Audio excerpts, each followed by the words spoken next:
This is Yandi Lawrence. Setelah belakangan ini film Sore, Istri dari Masa Depan meledak dan jadi pembicaraan, nama dia sebagai sutradara dan penulis naskah pun langsung ikut melambung tinggi. But, you know what? Di balik itu semua, gue ini punya dugaan yang cukup kuat kalau sebenarnya Yandi itu diem-diem punya marketer mindset. Walau ya mungkin Yandinya sendiri nggak gitu nyadar, tapi gue punya alasan tersendiri.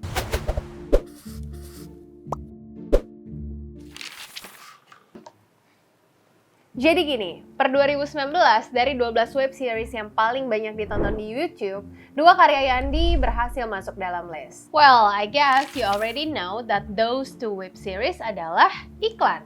Dan FYI aja, as far as I can remember, kehadiran web series ini tuh dulu bener-bener berhasil banget gitu loh buat jadi omongan di mana-mana. Ya meledak banget gitu lah. Even kalau lo aware nih ya, setelah film Sore muncul, semua web series tadi pun jadi ikut rame dibahas lagi ya kan? But, put aside dulu soal web seriesnya yang adalah iklan, kesemua film Yandi selama ini pun terbukti bersambut baik banget di pasaran. Mulai dari Keluarga Cemara, Jesedef, bahkan Sakatupo alias Satu Kakak Tujuh Ponakan. And you know what is the most interesting thing from all of this? Yap, ketibaan aja jadi muncul tagline, "In Yandi Lawrence, we trust." Well, let's think about it. Kalau kita ngelihat ini dari sudut pandang marketing, trust ini nggak mungkin bakal muncul kalau produk dan brandnya sendiri nggak oke ya kan? Dan once kita ngedapetin trust dari orang lain, artinya nextnya itu kita tinggal ngomongin conversion, loyalty, word of mouth, and voila, it's all about the potential for a high ROI. Itulah kenapa gue jadi yakin banget kalau Yandi ini benar-benar punya sesuatu yang nggak banyak filmmaker lain punya. Marketer mindset. Dia mungkin emang gak literally ngurusin media buying, digital ads, atau bahkan copywriting, tapi cara berpikirnya yang selalu mikirin value, audience, storytelling, dan impact, sampai akhirnya bisa terbukti bikin market ngasih trust mereka secara penuh. That's the mindset that I think is gonna be worth to deep dive. And for the details, let's start with this one.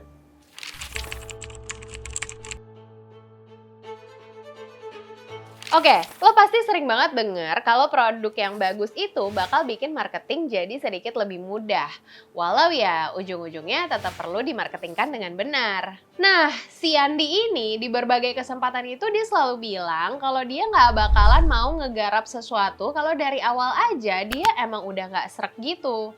Dan konteksnya ya nggak serak soal produknya. Contoh, ketika web series Sore yang dirilis tahun 2017 itu meledak, belasan bahkan puluhan brand langsung ngajak si Yandi ini kerjasama. Masalahnya, proposal brand-brand tadi tuh nggak sesuai sama visinya Yandi. Akhirnya dia pun nolak tuh semua tawaran-tawaran tadi. Sebulan bisa 4, kadang 6.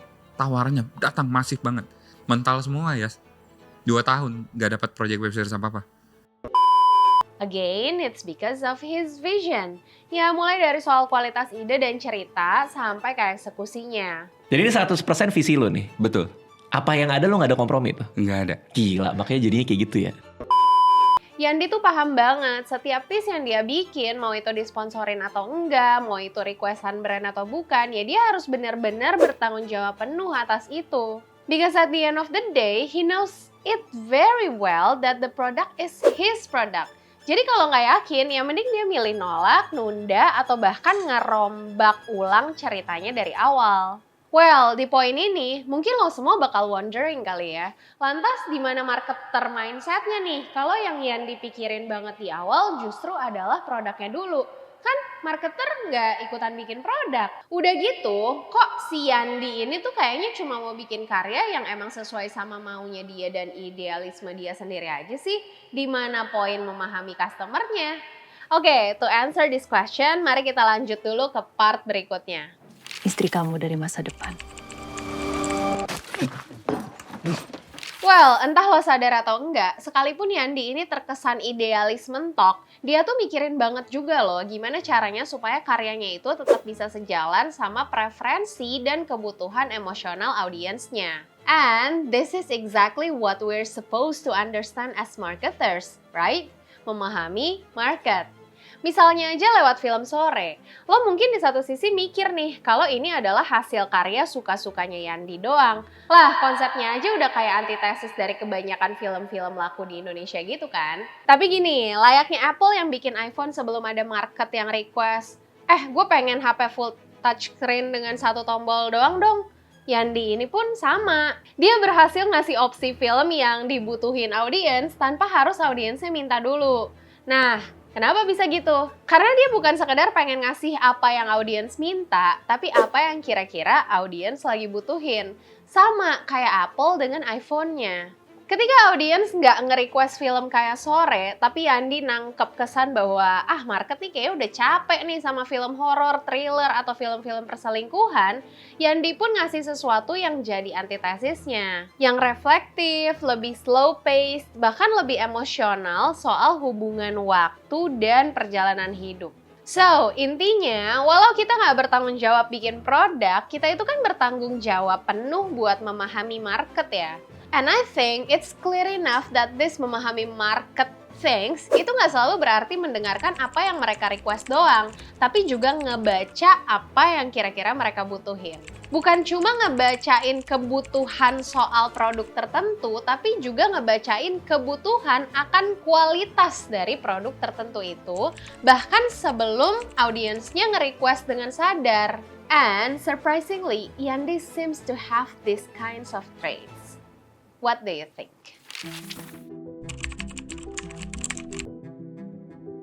Nah, lanjut. Selain soal ngertiin kebutuhan market atau soal ngedeliver produk with a good quality, Yandi ini juga punya kekuatan buat menyentuh emosi audiensnya lewat storytelling. Again, it's one of the marketing essentials, right? First, kalau kita perhatiin, tema dalam karya-karya Yandi adalah hal yang universal buat orang-orang. Simply said, it's something yang emang bakal kita encounter seumur hidup kita. Ya, tentang duka, cinta, keluarga, dan relasi antar manusia. Jesedef deh misalnya, adalah cerita tentang manusia yang susah ngungkapin perasaan tentang duka dan penerimaan. Sementara Keluarga Cemara adalah tentang pemaknaan ulang arti rumah buat keluarga. Well, iya sih, industri perfilman Indonesia emang gak kekurangan tema serupa. Tapi menurut gue, disinilah letak uniqueness-nya Yandi. Jadi ya, tiap kali Yandi ini bikin cerita, dia itu ternyata selalu berangkat dulu dari pemahaman mendalam dia atas manusia. Contoh, ketika Yandi bikin series yang hilang dalam cinta, dia itu kan sebenarnya terinspirasi dari teman dekatnya yang ngalamin toxic relationship ya. Nah, dalam pengembangan ceritanya, dia ini benar-benar ngegali lebih jauh dulu tuh soal pengalaman temennya ini sampai akhirnya dia beneran bisa paham. Once dia udah paham banget, nggak heran tuh kalau akhirnya dia pun bisa ngedeliver sebuah kisah yang emosional. Sehingga penonton pun jadi bisa ikut ngerasain emosinya juga. And do you know what the key point here is? Yes, relatability. Bukan cuma temanya aja yang emang relate sama kebanyakan orang, tapi karena isi ceritanya pun juga dibikin se-relatable mungkin. Ya karena apa? Ya karena Yandi pakai empati dan karena dia pun berkenan buat memahami dan mendalami. Nah, ketika udah benar-benar relatable, emotional connection with the audience pun bisa tercipta dengan segitu kuatnya. Persis kayak di karya-karyanya Yandi. And back again ke marketing, we all really know kalau salah satu aspek penting dalam marketing itu kan adalah menciptakan emotional connection with the audience kan ya. Ketika sisi emosional ini udah kesentuh, nggak sulit deh tuh jadinya buat si audience ini nyeritain pengalaman mereka ke orang lain. Bahkan sebuah riset pun nunjukin kalau 71% customer bakal ngerekomendasiin brand setelah mereka punya positive experience atau emotional connection. Makanya, no wonder kan lo kenapa Jesedef dan Sore bahkan Sakatupo bisa diomongin banget segitunya. Oke, mindset terakhir sekaligus yang menurut gue cukup penting buat dimiliki semua marketers adalah keberanian bereksperimen or dengan kata lain punya keberanian buat ambil risiko. Contohnya Jesedef lagi deh. Bisa dibilang Yandi ini banyak banget bereksperimen di karya satu itu. Dia berani eksplor premis ceritanya, konsepnya, sampai eksekusinya. Formatnya hitam putih, ceritanya juga berlayer. Lalu di series Mengakhiri Cinta dalam 3 episode, Yandi juga nge-explore ceritanya dengan bikin karakter utamanya itu bisa ngelakuin telepati. Lanjut, di series Yang Hilang Dalam Cinta, Yandi pun literally bikin karakternya bisa ngilang dong. I mean, kok doyan dan berani banget sih si Yandi ini dalam bereksperimen dan ngasih kejutan-kejutan gitu? Emang gak takut filmnya gak laku apa ya? Oh, dan yang paling baru nih ya, karakter Risk Taker ini juga bisa gue tangkep dari cerita dia ketika ngegarap trailer film Sore. Konon menurut cerita Yandi, trailernya Sore tuh cukup ngelawan pakem trailer pada umumnya yang seharusnya nampilin logline. Tapi karena dia dan sang produser punya keyakinan kalau trailernya bakal menghilangkan sensasi dan experience yang mungkin didapat oleh penonton pas di bioskop ketika dia bikin trailer yang ngikutin pakem, maka mereka pun mutusin buat ngambil risiko dengan bikin trailer yang ngelawan pakemnya. Terus hasilnya gimana?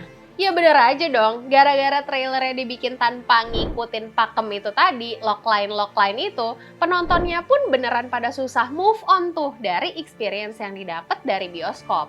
Again, kurang marketer apa coba, ya kan? Ya, kita tahu lah ya, dalam marketing, eksperimen dan keberanian ambil risiko itu kadang-kadang emang dibutuhin. Selama kita yakin produk dan strateginya bagus, plus emang beneran bakal bisa ngasilin impact tertentu, ya udahlah, gas aja nggak sih kayak Abang Yandi? Well, pada akhirnya Yandi mungkin nggak pernah menyebut dirinya marketer. Bahkan mungkin ada juga di antara lo semua yang masih belum srek nih buat menyebut Yandi sebagai sutradara dengan marketer mindset. Tapi terlepas dari itu, satu hal yang gue yakin banget adalah kita yang kerja di marketing tiap hari pasti bisa banyak belajar dari caranya Yandi memahami manusia, nyampein cerita, sampai cara dia menyentuh dan connect emotionally with the audience. Karena ujung-ujungnya, entah marketer atau sineas, semua itu kan selalu tentang market dan audience kan? Lagian, Yandi sendiri udah buktiin hasilnya kok. Bukan cuma lewat angka penonton, tapi juga lewat brand positioningnya yang ikutan makin kuat sebagai seorang sineas berkualitas di Indonesia. Value-nya dia naik, trust-nya naik, loyalty-nya ya ikut naik juga. Bukan nggak mungkin penontonnya film Yandi di masa mendatang bakal langsung melejit sekalipun promosinya mungkin minim. Well, what do you think? Anyway, sekian dulu video dari gue. Thank you for watching and see you in the next video. Bye!